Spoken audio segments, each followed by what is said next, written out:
At some point, everyone loses their temper. From simple shouting matches to incidents of road rage, there are a mountain of reasons that we can demonstrate volcanic behavior. While every incident has the potential to damage even the strongest human bonds, the existing reputation and relationship can matter just as much as the apologies that often follow explosive behavior. In the case-off incident between Greg Gianforte and Guardian reporter Ben Jacobs, the situation will play out on a national and even international stage. The next steps by Gianforte must be carefully considered, as these actions will determine if the election eve assault was just a stressful lapse in judgment or a reputational defining moment. Moments after Jacobs claimed Gianforte body slammed him for asking questions about the candidate's position on healthcare, the news media and social media channels were buzzing with the news. Would the Republicans end up throwing away a seat that Donald Trump Jared Kushner under FBI scrutiny and Russia probe? Report Syrian airfield hit by US is back in use. Report Gianforte can and APOS beat the PRASS and APOS by apologizing at the right time, more carried by 20 points. The answer lies in the work Gianforte did to define his reputation leading up to the incident and the actions taken immediately afterward. In addition to his opponent and related supporters, many have been fast to be critical of Gianforte, including the recension of endorsements by two newspapers, the Montana Billings Gazette and the Missourian. Additionally, dozens of legislators from both sides of the aisle were quick to join the criticism, including South Carolina Representative Mark Gianforte using the term horrendous and North Carolina Representative Robert Pittenger calling the behavior nonsense.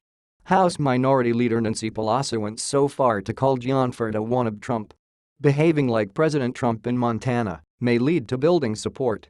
He did win the state overwhelmingly, however, it is much more likely that Gianforte's efforts to build his reputation over time made this incident something that could possibly allow him to move forward without significant damage.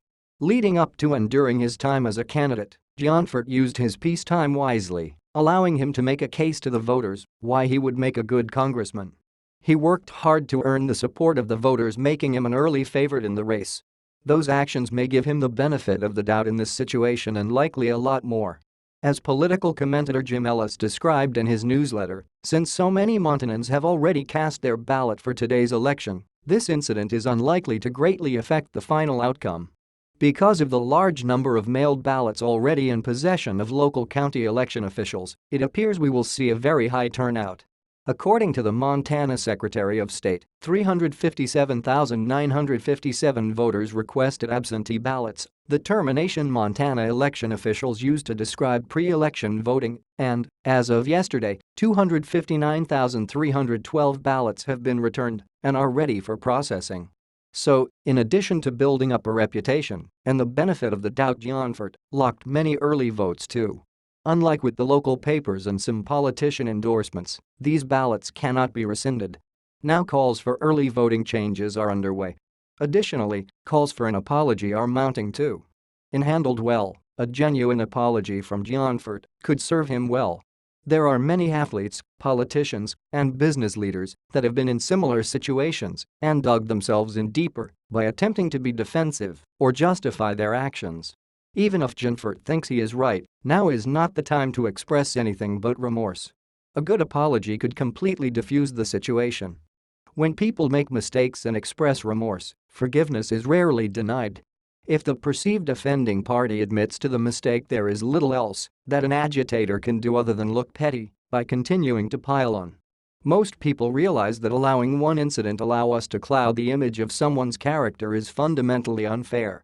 With the strong work to build a reputation, combined with a truly sincerely apology, Gianforte may be able to peacefully beat the press that he surely feels are trying to take him down. Dan Renee is a senior vice president in the public affairs practice at Levick, a strategic communications firm. The views expressed by contributors are their own and are not the views of The Hill.